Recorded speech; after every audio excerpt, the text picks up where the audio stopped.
Les Mireille et les Georgettes, voici Nicoletta. Il portait une culotte, des bottes de moto, un blouson de cuir noir avec un aigle sur le dos.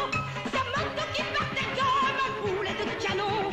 Ce mélange. Recevoir Nicoletta. Bonjour Nicoletta. Bonjour, bienvenue à vous. Oh là là, Merci vous avez vu beaucoup. comment vous présentez à l'époque. Tremblay, Nicoletta J'avais arrive. de la santé. Hein. Ah voilà, exactement. Alors comment allez-vous déjà? On va parler de vous. Eh bien, Qu'est-ce que vous devenez? Je vais bien. Je suis un peu en repos. Je suis toujours en promotion sur l'album, bien évidemment. Et je prépare quelques galas. Je reprends les galas, enfin les récitals au mois de mai.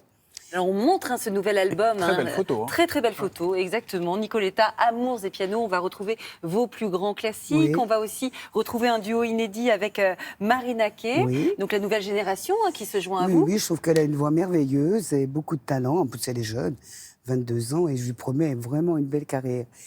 Alors Nicoletta, il faut que je vous dise quelque chose. Vous avez devant vous une de vos plus grandes fans. Il paraît. Ça fait une semaine qu'elle nous dit Nicoletta, très Nicoletta, gentil. Nicoletta. C'est vrai. Ça vous a pris quand, Julia, et comment, Mais Nicoletta? ça m'a pris depuis que j'ai des oreilles, depuis que j'ai l'âge d'écouter de la bonne musique, et je trouve que votre voix est magnifique, et la personne que vous êtes aussi, la femme que vous êtes, m'a toujours beaucoup inspirée. Je crois que je ne suis pas la seule. Ça vous étonne d'être transgénérationnel comme ça, finalement, de réussir à séduire toutes les tranches d'âge? Vous savez, je ne me pose pas trop de questions. Ça vous Surtout surprend pas pas? celle-là. Moi, j'avance. Ouais. Je suis très consciente de mon âge, je fais avec, et j'essaye de faire les choses le mieux possible dans la mesure où je me dis, bah, ma pauvre femme, un jour, il faudrait bien s'arrêter, parce que là, je viens justement. Mais c'est un bonheur, et comment dirais-je, vivre grâce à la musique, ça n'a pas de prix. Ouais. Ça n'a vraiment pas de prix, c'est merveilleux. Une des chansons préférées de Julia, elle est pour vous, hein, c'est celle-là. Combien de fois dire ton nom pour qu'il ne soit plus ton nom à toi. Il me faudra vivre sans toi toute ma vie, tout est fini pour oublier. Je demandais à Nicoletta, vous aviez quel âge? 22 ans à peu Oui, près. oui, oui. Une chanson, alors j'ai jamais su, c'est Nino Ferrer C'est une qui... chanson de Nino. Finalement, je suis rentrée dans ce métier grâce à Nino, puisque c'est son directeur artistique qui m'a découvert dans la boîte où je travaillais. Je mettais des disques dans une boîte. Vous étiez DJ? Oui, oui, j'étais DJ. Ça ne se faisait pas comme aujourd'hui. On mettait des disques sur chacune des deux platines qu'on avait, en essayant de faire s'épouser les tempos. Mais j'ai rencontré donc les musiciens de Nino et son directeur artistique, parce que quand on engageait des musiciens, je prenais les micros et je faisais des bofs avec eux. Et il m'a remarqué, il m'a amené chez Barclay, j'ai Et signé voilà, ce c'est comme ça que ça a contrat, commencé. et il m'a donné cette chanson. Magnifique. Pour oublier qu'on s'est aimé. Hein. Donc c'était cette très belle chanson. Alors, on parlait de Nino Ferrer, il y a beaucoup de rencontres importantes dans votre vie. Il y en a une qui est vraiment emblématique, c'est Ray Charles, évidemment, avec cette chanson. Il est mort le soleil. Là, vous la reprenez avec Marina Kaye sur ce nouvel album. Cette chanson, elle a donc une histoire incroyable avec Ray Charles. Racontez-nous cette histoire. C'est un hasard, un pur hasard.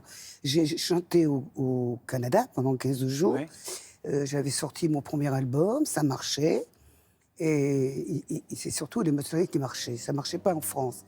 On trouvait la chanson trop standard et trop intimiste pour la passer la journée. Ça plombait un peu l'esprit des gens, on pensait. Ça ne rendait pas joyeux. Et j'ai voulu aller le voir sur scène. Et les agents qui s'occupaient de lui étaient les miens. Alors, les frères La Traverse, ils m'ont emmené. On est allé le voir dans sa loge avec mon directeur artistique. Il a rigolé parce qu'il a su que j'étais une artiste Barclay. Il était très ami avec Eddie. C'était une espèce de sésame, Eddie Barclay, hein, mon patron. Et on est parti dîner avec lui, nous a invités dans le quartier chinois. Et là, il m'a demandé mon disque, et mon téléphone, et mon adresse, etc. Bon, je suis rentrée à Paris. Et 3 semaines plus tard, dans la nuit, j'ai reçu un coup de fil. Je croyais qu'il était téléphone. Je n'étais pas contente du tout qu'on me réveille. Et c'était Ray Charles, en personne, qui me mettait ma chanson en arrière-son. Il me dit, voilà, je vais faire cette chanson en anglais. Il l'a reprise. C'est Oui. incroyable cette histoire. Ouais. D'ailleurs, Ah, bon, ah, voilà, d'ailleurs, on ouais. entend la reprise. Oh là là, quel hommage. Ah oui, Quand c'est mais j'ai Ray Charles, pleuré. bah, La j'imagine. première fois que je l'ai entendu, je pleurais comme une madeleine. Oh là là. Et est-ce que ça vous procure une émotion différente de réinterpréter dans cet album vos plus grands titres, piano-voix avec quelques notes de trompette? Oui, Est-ce qu'on c'est-à-dire qu'on redécouvre chante différemment. Oui. Quand on fait du piano-voix, on va à l'essentiel vocalement. On n'a pas peur de ces élans d'interprète. On y met du cœur et on simplifie les choses parce que c'est simple. Il y a un arrangement très concret qui est fait que par le piano. Et c'est un instrument de percussion quand même, le piano. Et il y a des résonances et il faut savoir porter un sort à certains mots, ce qui donne une vraie interprétation. Une autre Voilà, interprétation. c'est devant un travail plus sûr. Il y aura des concerts avec cet album? Bien sûr, Ouais. je commençais déjà, mais là on a reculé un peu les choses vu ce qui se passe. Et je commencerai la région de l'Est au mois de mai. Je serai à Strasbourg, je serai à Guebwiller, je serai dans ces endroits-là.